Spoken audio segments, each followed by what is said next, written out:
I'm Nate Persley. I'm a law professor here at Stanford, and I study the law of democracy, which includes topics like voting rights, campaign finance, political parties, redistricting, and the like. Well, I think this presidential election campaign is really rewriting the rules of campaign finance. For those people who thought that money was the currency that would predict who was going to be the candidates, I think that Donald Trump and Bernie Sanders have really changed the game.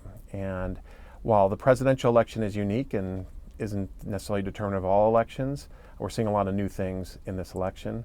The fact that someone like Jeb Bush could spend $140 million and basically have nothing to show for it is one example.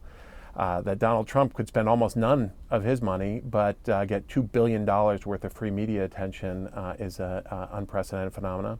And then Bernie Sanders, who was able to launch a competitive campaign with millions upon millions of contributions of about $27 on average, is also showing what's possible even under the system, which allows for large donors to spend a lot of money.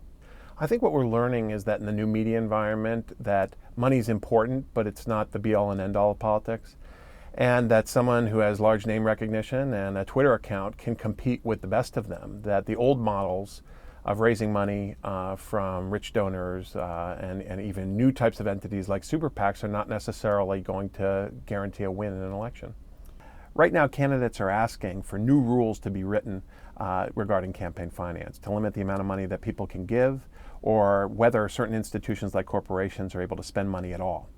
But in the future, it's really not going to be the government that's regulating campaign finance, because as communication moves off television onto the internet, it's going to become even more difficult for the federal government to regulate campaign spending.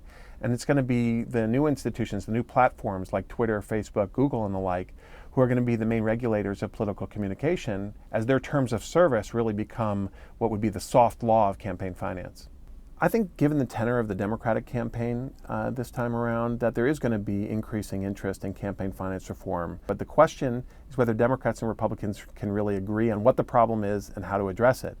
And my concern is that while they're going to try to refight the old battles over spending and contributions, that in many ways nobody has thought about how the changing communication environment is really going to completely revamp the rules of campaign finance in the coming years.